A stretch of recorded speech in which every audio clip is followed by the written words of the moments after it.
Bonsoir. Merci beaucoup d'être venu parce que je sais que c'est un peu compliqué. Je suis la première à pas trop sortir de chez moi en ce moment. Et donc c'est chouette parce que c'est vrai que quand on arrive, c'est compliqué tous les événements en ce moment et de pas voir les gens. Donc c'est trop chouette de vous voir. Donc oui, à cause de cette merde de Covid, du coup là on va diffuser 2 épisodes de Genre Humaine.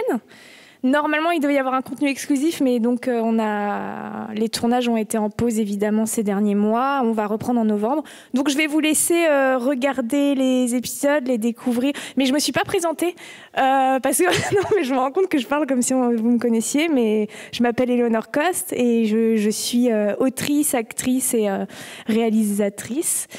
Et donc Genre Humaine, c'est une série que j'ai créée et j'ai mes petits producteurs qui sont ici. Donc après les épisodes, on pourra faire plein de questions-réponses par interposition. Ça se dit pas, mais vous avez compris. Voilà, donc je vous laisse regarder ça.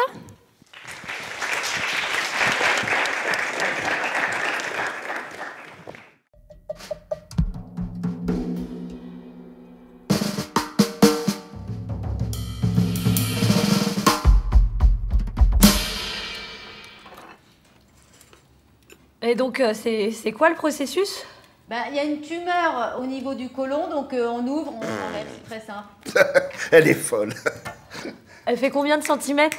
Il a dit quoi déjà? 7, c'est ça, non? Ouais, 7, ouais, t'as raison, ouais, c'est ça. Et une fois qu'ils ont ouvert, il se passe quoi? On fait comme moi, on attend la rémission, voilà. Mais tu vois pas que ta mère est tarée, son cancer a rien à voir avec le mien. Alors ça, c'est bien les mecs, ça. Parce que j'en ai fait toute une histoire, moi. Non, je suis pas bronchée. On m'a retiré l'estomac, j'ai pas bronché. Hein. Isabelle, ton cancer n'est pas le mien, ok? Ah oui, monsieur a le cancer le plus incurable, bien sûr. D'ailleurs, ton truc, on sait même pas si c'était un cancer, on n'a jamais eu de preuve. Hein. Ah bah t'as raison, on m'a enlevé l'estomac pour la déconne. Non, pour la ciboulette aiguë. Non. Oh. Le médecin a dit que c'était cancéreux, mais pas forcément. Non, une fois de plus, t'as rien écouté, il a été très clair. Bon, il a dit quoi, putain? Il a été très clair. Il a dit il y a une tumeur, c'est vrai, mais on n'est pas Non, sûr. il a dit on n'est pas sûr qu'on puisse. Il a dit qu'il y aurait pas sûr, on n'est pas Putain, sûr qu'il y aurait il a dit que le stade était très avancé, qu'il y aurait une chimio lourde. Non, il a jamais dit ça. Mais t'es une demeurée, C'est hein. pas la peine de gueuler. Bon, écoutez, mes petites chéries, hein. Moi, j'ai bien réfléchi. Et c'est niette. Voilà, il n'y aura pas d'opération, il n'y aura pas de chimio. Et toi, tu me laisses parler, s'il te plaît. Mes chances de survie sont minimes. Alors, même s'ils enlèvent la tumeur, de toute façon, il y aura une chimio lourde. Alors, je vais dégueuler, je vais perdre mes cheveux, je vais être fatigué. Non. C'est pas vrai. Il y a plein de gens pour qui ça se passe pas comme ça, en fait. Mais oui, dans tes rêves, dans tes films à la con, là où on dit I love you toutes les 5 minutes. Non, et puis alors, il y a cette histoire de poche, là, moi j'ai toujours dit, quoi, les pas de Non, mais poche. ça c'est en attendant, ça va. Quoi en attendant, ouais. Isabelle, il n'y aura pas de poche à caca. Je ne viderai pas ma mère tous les jours. Mais qu'est-ce qu'on en a à foutre de tes poches à merde, putain! Mais moi je veux bien les vider, tes poches à merde! Je ne veux pas vider mes poches à merde. Pour gagner quoi au final? 4 ans? Hein? Pourquoi faire? Elle est intéressante, ma vie, depuis 10 ans? Non. Je fais rien, j'ai mal, on est entouré de cons, je fais plus de bateau, je fais plus de moto. C'est quoi l'intérêt? Je sais pas, Yannou, peut-être. Ah, mais non, oui, avoue, mais vous êtes grandes, mes petites chéries. Vous avez plus besoin de votre vieux papa. Puis il faut respecter mon désir. Et c'est quoi le désir, là? Il y a 2 solutions. Et je vais avoir la classe de vous les émettre. Non, la classe c'est d'accepter les traitements qu'on te propose. Ta gueule. Bon, il y a une petite clinique en Suisse. Vous vous foutez de ma gueule, là, en fait. Tu déconnes, là, j'espère. Écoute, ils sont très propres, très discrets. Ça coûte une blinde, mais ça tombe bien, j'ai ce qu'il faut. Voilà. Ils sont gentils, accueillants et ils ont du bon chocolat. Et tu iras comment dans ta clinique de merde? T'as peur de conduire, t'as peur de tout, t'es monsieur terrorisé par le moindre truc qu'il doit faire. Ouais, t'en fais pas, va, je me démerderai. Bon, vas-y, c'est quoi l'autre solution, là? L'autre solution, c'est une balle dans la tête. Mais bon, c'est moins propre, il faut gérer le corps, et j'ai envie de vous épargner ça, ok? Oh, mais c'est adorable, mon chéri, c'est adorable. Bon, l'idée c'est quoi, en fait, là? Je comprends pas. Pourquoi tu nous parles de ça, en fait? C'est quoi, on t'accompagne en Suisse ou on te tire une balle dans le crâne?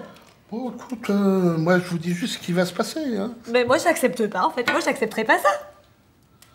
Bah, j'en ai parlé à ma mère et Mais elle évidemment, comprend cette très vieille bien. pute, t'en as parlé à ta mère. Oh. Mais tu sais quoi, mais vas-y, mais va en Suisse avec ta pute de mère, en fait. Et voilà, Vas-y. on va le laisser aller en Suisse avec sa connasse de mère, voilà. Tu me fais honte quand je pense à tous ceux qui rêveraient d'avoir ton cancer, Mais putain. qu'est-ce que tu racontes? Rêver d'avoir mon cancer? Non mais oh! Mais moi, j'ai fait chier personne, moi. J'ai chié dans mon froc tous les jours.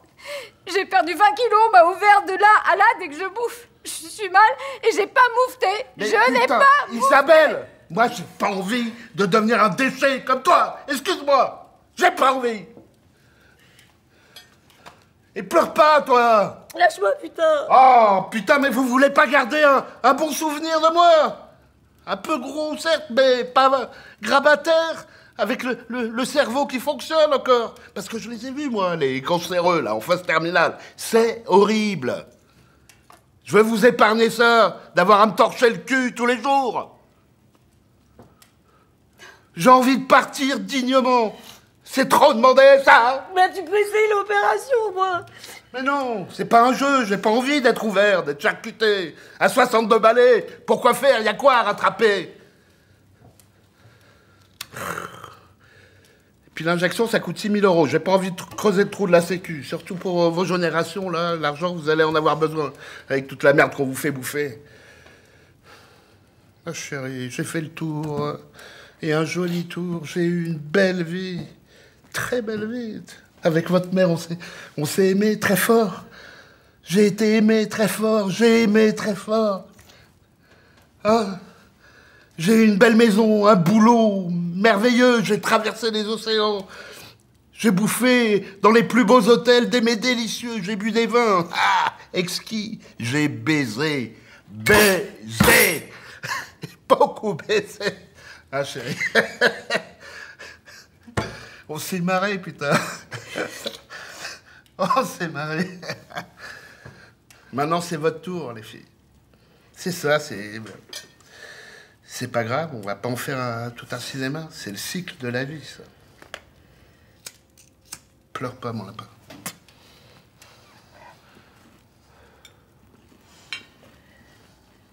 T'as mis des échalotes dans la salade?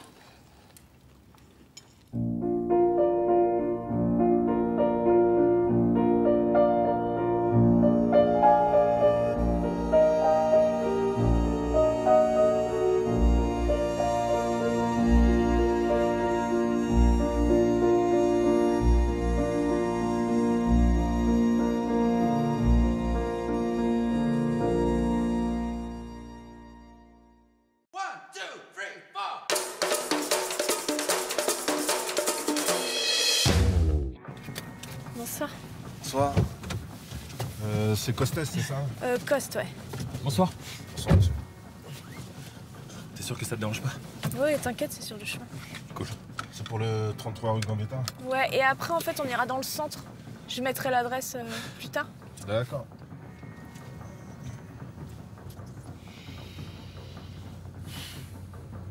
C'est cool la soirée, hein? Ouais, grave. Hugo et Raph, c'est toujours le même délire. Bah ouais, ils sont un peu tarés, quoi. Mm. Tu les connais depuis longtemps? Alors Hugo, ouais, parce qu'on était au cours Florent ensemble. Ah mais ouais, c'est Ouais. vrai, il m'avait dit, je crois. Et Ouais. du coup, ouais, c'était assez fou comme Ouais. période. Ouais, j'imagine. Vous aviez pas tourné aussi ensemble dans Section d'Assaut? Alors, Section d'Assaut est un groupe de rap. Où il y avait un seul blanc d'ailleurs. Je sais pas si tu te rappelles, on sait pas ce qu'il est devenu. Non, moi Ah, c'était pas ça. merde, Moi. ouais. Section de recherche. De recherche. Voilà. Sur NT1 d'ailleurs. Ah ouais? Je sais même pas si ça existe encore. Je sais pas trop. Ok. Et toi, Raph? Quoi, Raph? Raph, tu la connais bien? Bah Raph, c'est ma sœur, tu sais. Bah oui, je sais. C'était une boutade Ah, c'était une... qui n'a pas fonctionné. Ça n'a pas fonctionné. J'avais pas compris que c'était une blague. Non, mais c'était mal amené peut-être. Non, non, mais je sais pas, je suis en mode premier degré, là, c'est ça.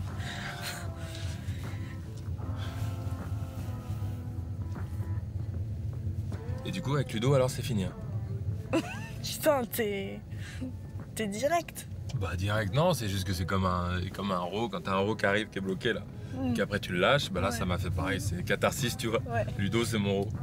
Excellent trèfle. Il Oui. adorerait savoir qu'il est comparé à un Non, ro. mais Ok. c'est comme le paix finalement, d'Éléonore Coste. Putain. Quoi? Non, mais c'est fou qu'on me sorte encore ce truc, ce sketch. Putain, c'était il y a Je sais pas. 6 ans que C'est j'ai ton fait ce fils truc. de l'homme, c'est ton chef-d'œuvre, Ah c'est ouais, incroyable. Un j'espère sketch avoir entier fait sur d'autres un trucs. paix. Sur un paix. La prod a validé? La prod a validé. Quelqu'un a validé le texte? Oui. Ah non, c'était incroyable. Mais c'est pas pareil, l'héros. Tu vois? Enfin, je trouve en effet comique, l'héros, moi ça m'a jamais fait marrer. Bah pardon, mais là ça n'a aucun sens. Ah, je te jure, j'aime pas. T'es sérieuse? Ah ouais, j'aime pas ça. C'est Ça me exactement le dégoûte. même procédé comique. Non, c'est pas le même son. Le son du paix, c'est vraiment drôle, tu vois. Il y a un truc. On est en train là de débattre de ça. Bah, il faut visiblement Ah oui, débattre ah bah, parce on est que pas d'accord. tu ne comprends pas mon point Si de si. vue. Ah non, mais que- si. Alors attention. Si, moi je préfère les paix. Mais j'adore Ah les bah rôles. voilà, mais C'est moi le j'aime même pas co- les roses, que tu sais, en fait quand tu rotes, des fois ça pue la bouffe, ça sent l'intérieur.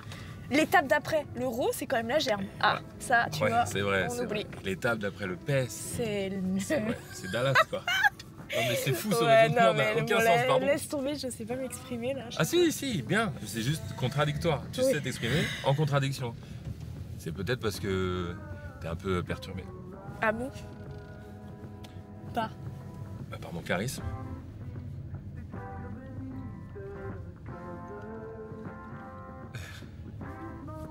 De quoi on parlait? Il y avait un débat intéressant. Ouais, non, Ludo. Oui. Donc non, voilà, je suis plus avec Ludo. Ok. Est-ce qu'on peut savoir, c'est le chauffeur et moi, est-ce qu'on peut savoir pourquoi ou c'est trop indiscret? Non, moi, je suis pas trop pudique de ma vie privée. Ouais, c'est sûr. Alors attends, je cherche une belle image. Non mais dis-moi normalement. Non, peut-être. mais j'aime bien. D'accord. Ok, tu vois une barque? Ouais. Tu visualises? Oui, j'y arrive. Alors, Ludo et moi, on était sur une barque. Oui, et Ludo tombe à l'eau. Et qu'est-ce qui se passe ensuite? Un bide, apparemment. Oh là là, c'est fou. Non, mais je sais pas, peut-être j'ai pas les rêves. Ah non, mais c'est moi. Non, mais c'est moi. En fait, oublie tout. Tu sais quoi, on fait comme dans... Non, mais c'est une contrepétrie. Hein. Enfin, je sais pas, mais ça ne fonctionne pas sur toi. Ok. Bon, on oublie. Comme dans Men in Black. D'accord. Ok, le petit appareil, là, tu te rappelles quand ils font ça? Ouais. Et ça disparaît, tu oublies la mémoire, tu reprends juste avant le... D'accord. Comment ça s'appelle? Comment il s'appelle? Je sais pas. Neuralizer. Ah, voilà. Pardon, monsieur. Neuralizer. Ok, Ok, on l'utilise, on recommence. Tu oublies les boutades de mauvais goût. C'est ma partie bigard. d'accord. Et tu m'expliques pourquoi maintenant. Bon alors, on était sur une barque durant 2 ans et en fait, moi je me suis retrouvée à ramer toute seule et lui, et jamais il a pris une rame pour m'aider à avancer. Lui limite, tu vois, il était à quai et moi j'étais toute seule dans la barque alors que je voulais pas et quitte à être toute seule, en fait je préfère être sur la terre ferme, tu comprends? Tellement, il s'investit pas, les mecs comme ça, Ouais. c'est très classique. Hein. C'est sûrement un mec qui avait une mère célibataire, enfin, tu vois ce que je veux dire. T'es fort hein, en traduction de métaphores et tout, c'était pas évident. Mais non, mais c'est que moi aussi, j'étais dans une barque. J'étais même dans des paquebots, plusieurs fois. Tu passes ton permis, tu galères, t'es fier au début et après ça prend des proportions en fait. Et Ouais. pourquoi au final? Pourquoi? C'est souvent ça. Bah pour te retrouver dans un truc que tu voulais même pas conduire au départ. Exactement. Ouais. Exactement. Toi, tu voulais juste être peinard en Peinard. plus. J'ai de l'ambition, tu vois, Bah mais ouais. un couple tranquille. Conduire une petite Ducati 695. Ouais, alors Un les truc. Ducati. Monsieur, c'est juste à droite. C'est juste là. Juste là. Non, Ducati, par contre, ça marche pas. Je sais que t'as dans les images, mais c'est le contraire. Bah si, c'est tu- extrême. Oui, mais je choisis au moins de conduire ce que je veux. De tu ce vois. point de vue-là, oui. Ouais. Mais c'est. C'est à droite. Ah, t'habites là? Ouais. D'accord. Bon, Bah voilà. ok. Et bah, excellente nuit à toi. Et voilà, oui. Je suis désolée, je sais pas faire du tout ces trucs-là. Bah non, mais t'inquiète, on s'en fout. Moi non plus. C'est débile, ça me. Personne. J'y arrive pas, quoi. Personne sait faire. C'est pas naturel, tu vois. En fait, j'ai l'impression qu'on suit des étapes. Bah, alors désolée, je vais encore prendre une image, mais comme un mariage tradit, tu vois. Traditionnel. Ouais, où tu sais Oui. qu'il va y avoir la messe, et après le cocktail, et après le dîner, les lampions à la con. Les PowerPoint. Ah, je hais les PowerPoint, putain. Ok. Ouais. Pas facile à dire ce Ouais, mot. Enfin, ce que je veux dire, c'est juste que Enfin, tu vois, pour en revenir à la barque, Ah oui. maintenant que je suis sortie, Enfin, tu sais, j'ai envie de prendre le temps d'amarrer tranquillement et de connaître mes étapes J'ai compris. à moi. J'ai compris. C'est pas... Enfin... J'ai compris. Ok. Tu te prends pas la tête là. Là, y a rien, y a pas de pression. Ok. Ok? Ça marche. On prend notre temps. Enfin, tu prends ton temps. Et en plus, maintenant, tu sais où j'habite. Voilà. D'accord. Au revoir. Au revoir.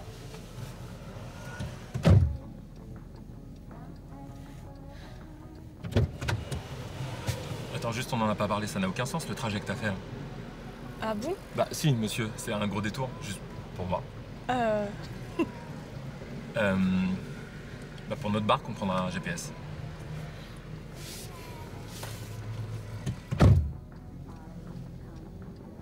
Vous pouvez me donner la nouvelle adresse? 44 avenue de l'Opéra.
Je me permets parce que je vous entendais parler avec votre ami là. Vous êtes des acteurs, c'est ça? Ouais, entre autres. Parce que moi en fait, je suis producteur. Ah, d'accord. Je peux vous laisser ma carte si vous voulez. Ouais, avec plaisir. Vous connaissez le film sur les rêves là? Avec une toupie? Sur les rêves, avec la... Avec Léo DiCaprio? Inception? Ouais, c'est ça, ouais. Ouais, je connais, ouais. Bah c'est moi.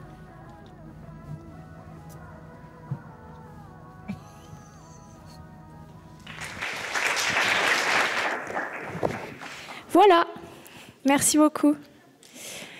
Eh ben, écoutez, on peut instaurer un petit échange si vous le souhaitez. Alors, il y a le monsieur ici qui demande quelle est la... Par ici, gauche. Il y a le monsieur donc ici présent. Pas mes lunettes. Qui demande quelle est la part d'impro et la part d'écrite dans les sketchs. D'accord. Qui pose cette question? Ah, coucou.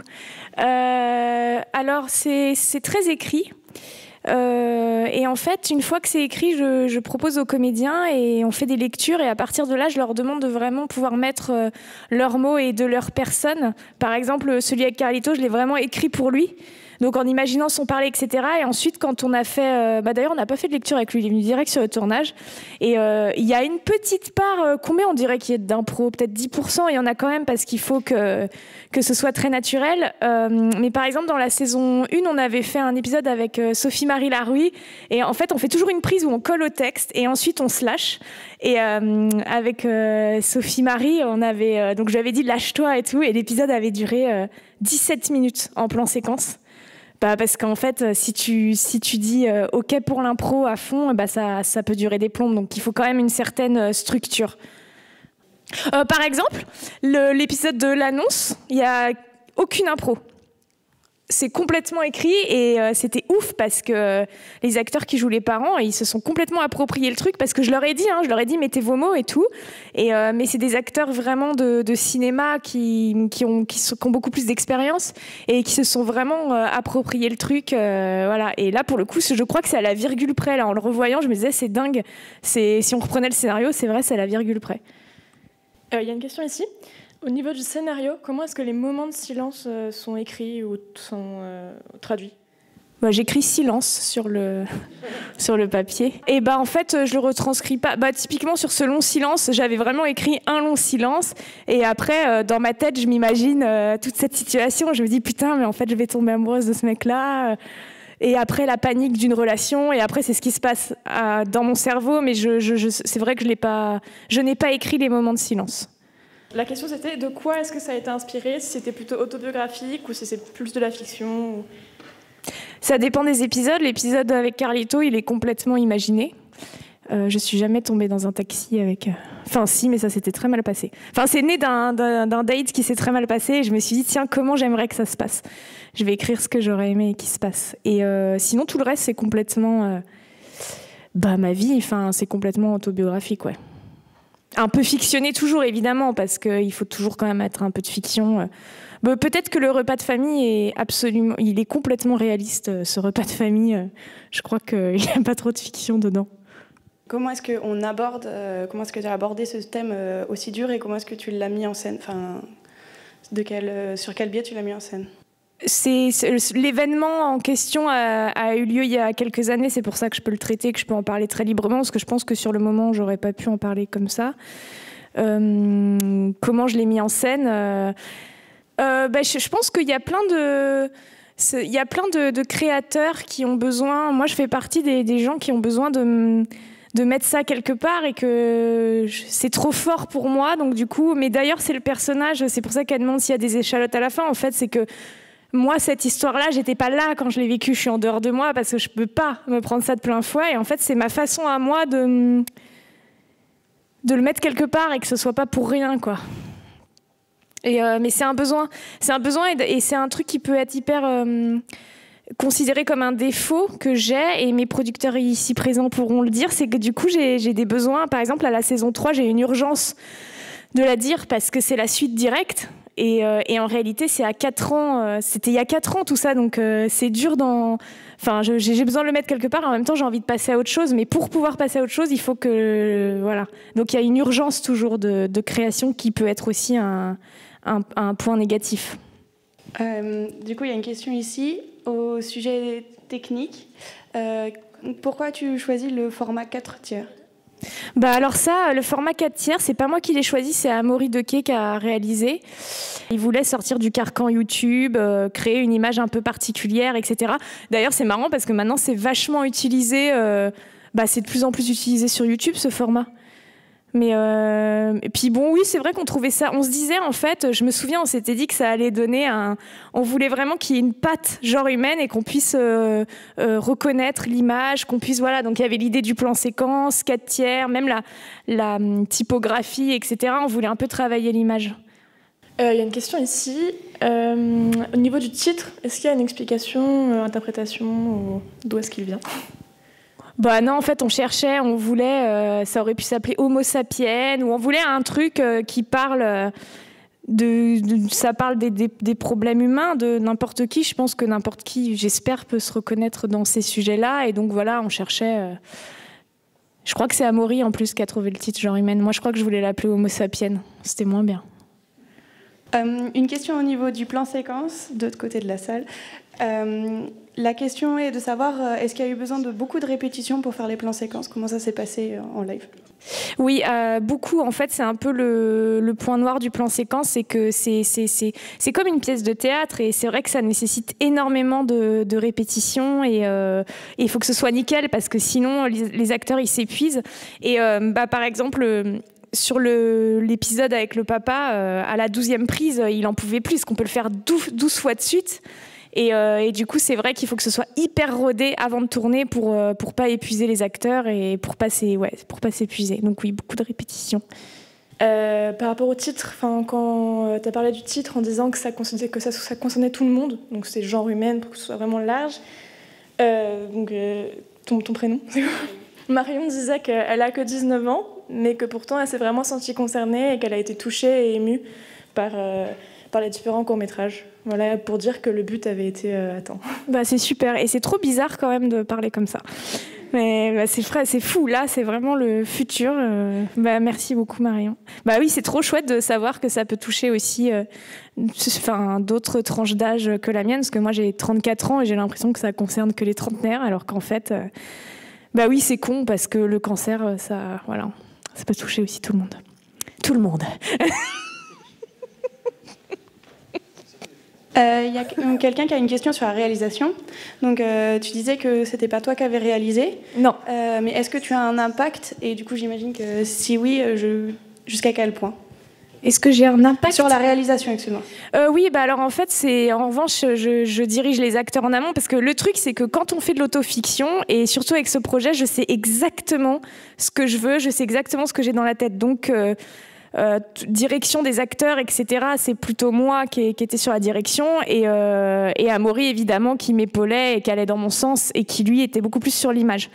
Et la saison 3, d'ailleurs, sera co-réalisée parce que je me suis rendu compte que j'avais quand même besoin d'être là et de prendre, même si c'est beaucoup en charge mentale, de prendre tout en... C'est trop personnel, en fait, pour déléguer ce projet.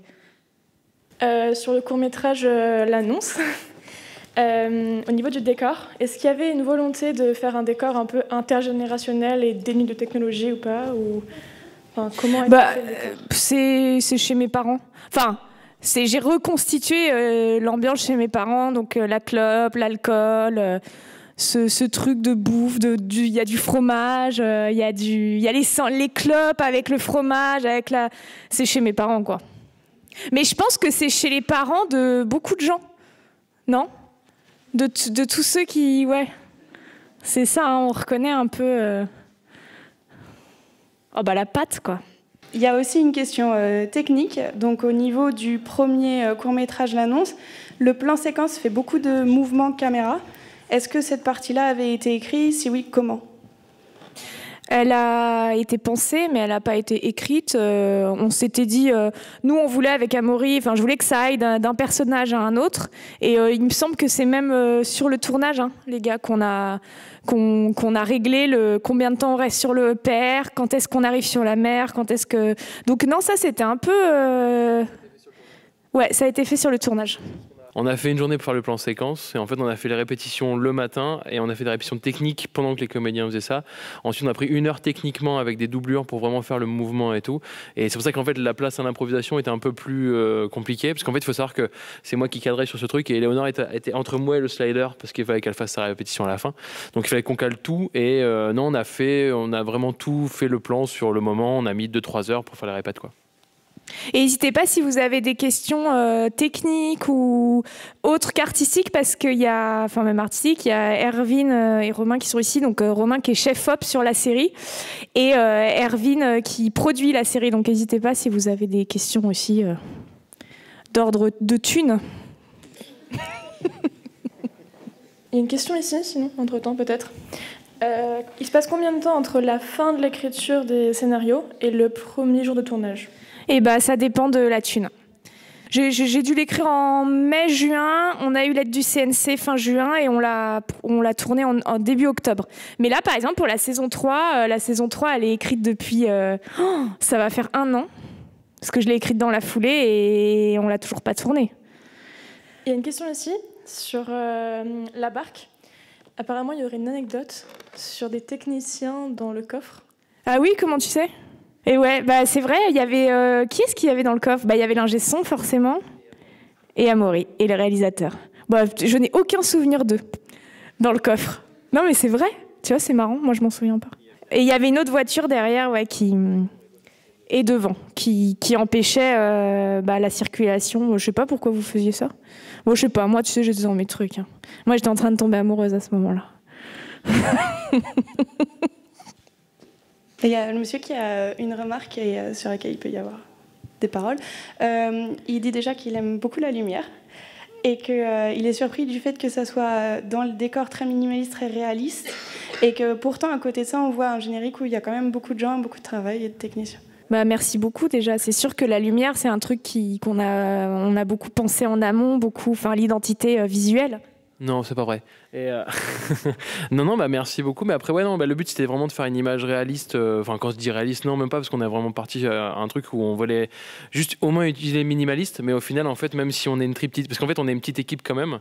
Mais c'est juste que, en fait, ça fait du monde, quoi qu'on y fasse, avec les costumes, le maquillage, toute l'équipe. Et donc, on était une petite vingtaine, quoi. Voilà, sur le générique, c'est une petite vingtaine. Mais ça reste, pour moi, ça reste une petite équipe. Donc voilà. Bah oui, c'est quand même une petite équipe. Mais super équipe. J'ai une question sur les acteurs ici. Est-ce qu'il y a des répétitions sur ce qui se passe entre les acteurs ? Parce qu'il y avait un exemple sur un ancien épisode. le Joker, c'est ça? Où il trouve qu'il y a une vraie alchimie entre les acteurs et qu'il trouvait ça incroyable.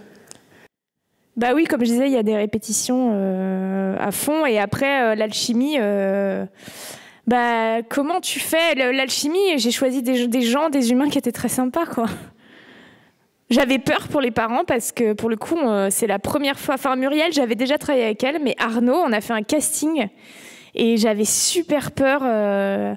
Bah, en plus, c'est un mec qui vient du cinéma et tout, donc il n'avait jamais fait de trucs pour le web et il était mal payé. Et j'avais peur que justement, il n'y ait pas cette alchimie, qu'il n'y ait pas ce truc-là. Et puis c'est fou, on s'est tellement bien entendu avec lui. Il a été surpris du résultat. Ouais, je pense qu'il s'attendait vraiment à du sketch. Enfin, il avait aimé le texte, mais c'est vrai que voilà. Donc on espère qu'il nous suivra d'ailleurs sur la saison 3.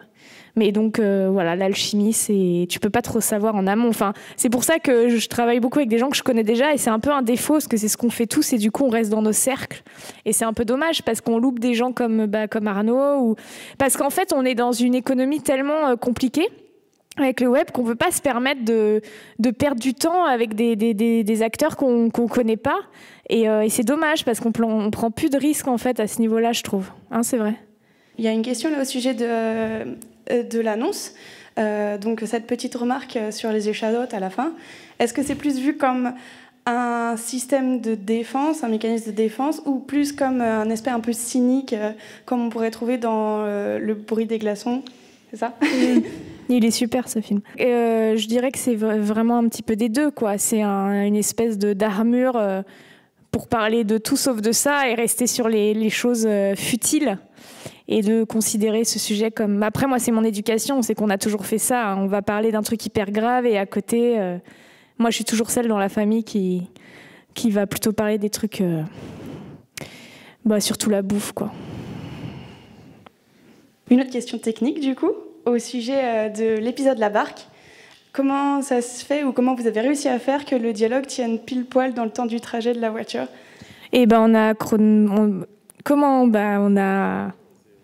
on savait pas. En fait, la voiture devait s'arrêter à la fin. En fait, le chauffeur qui était acteur, il devait s'arrêter. Il avait un top. En gros, dès que je disais je sais plus quelle phrase, il devait s'arrêter pour arriver chez Carlito. Carlito descendait. Mais d'ailleurs, il y a un petit laps de temps où on est déjà arrivé devant chez lui et on continue le truc, alors que dans la vraie vie, je sais pas si tu continueras à parler comme ça à l'arrière. C'est ce que je me disais là. On va le refaire hein, parce que c'est pas crédible. Non, mais du coup voilà, il avait un top sur une phrase où il devait s'arrêter et voilà, c'est des mécaniques qu'on avait vues en amont, quoi. Comme c'est autobiographique comme série, il semble. Comment est-ce que tu choisis les sujets desquels tu veux parler? Comment je choisis? Je choisis pas vraiment. En fait, c'est des trucs qui s'imposent à moi, comme je disais, dans un truc d'urgence, de trucs que j'ai besoin de dire. Donc, c'est les trucs à l'époque où j'ai écrit ça, j'avais besoin de parler de cette histoire à la saison 1, par exemple, ça parle vachement plus, je crois, de relations amoureuses, de est-ce qu'on fait des enfants, parce qu'à ce moment-là, j'étais dans une relation qui me convenait pas. Là, j'avais envie de parler de la famille, je crois que j'ai hyper conscience de la mortalité aussi de mes parents et tout, et que j'ai envie de laisser un truc de dire aux gens, regardez, c'est eux, et s'ils meurent, ils vont mourir, mais ils seront encore un peu vivants ici. Et voilà. Et comme j'ai un peu peur qu'ils meurent, du coup, j'avais envie de les mettre là. Quelles sont les différentes inspirations et les références majeures que tu avais quand tu as écrit la série? La famille, donc immense inspiration. Les relations amoureuses, ça m'a toujours fascinée, donc ça a toujours été une source d'inspiration. Et parce que ça n'allait pas. Quand ça va bien, c'est plus compliqué. Et du coup, je fais en sorte que ça aille mal pour pouvoir continuer à inventer des trucs. Et ouais, les angoisses. La vie, en fait, c'est horrible de dire ça. Je déteste les gens qui disent c'est la vie qui m'inspire, mais putain, j'ai pas d'autre réponse que ce que tu fais chaque jour, les gens que tu croises, les histoires que t'entends. Il y a pas que mes histoires qui m'inspirent. Il y a toutes les histoires autour que j'entends. En ce moment, c'est trop inspirant, mais comme je disais, j'arrive pas à le sortir encore. Mais je pense qu'il y a plein de créateurs et tout créatrices qui vont écrire sur maintenant dans quelques années, parce que je pense que c'est impossible à digérer maintenant là ce qui se passe, non? Il y a un truc, c'est trop. Enfin, je sais pas si tu peux créer tout de suite sur l'instant. Moi, j'ai besoin vachement de digérer. Parce que sinon, mes références séries, c'est évidemment Fleabag, évidemment Girls, Love Sick, Love, Master of None. Et voilà, des séries où il y a beaucoup de dialogues. Et puis là, en ce moment, oui, c'est comment le truc que j'adore, là ? I May Destroy You, ouais, trop bien. Sur OCS. Et merci beaucoup. Merci d'être venu. Et puis, restez pour le truc de Lucien. Merci beaucoup.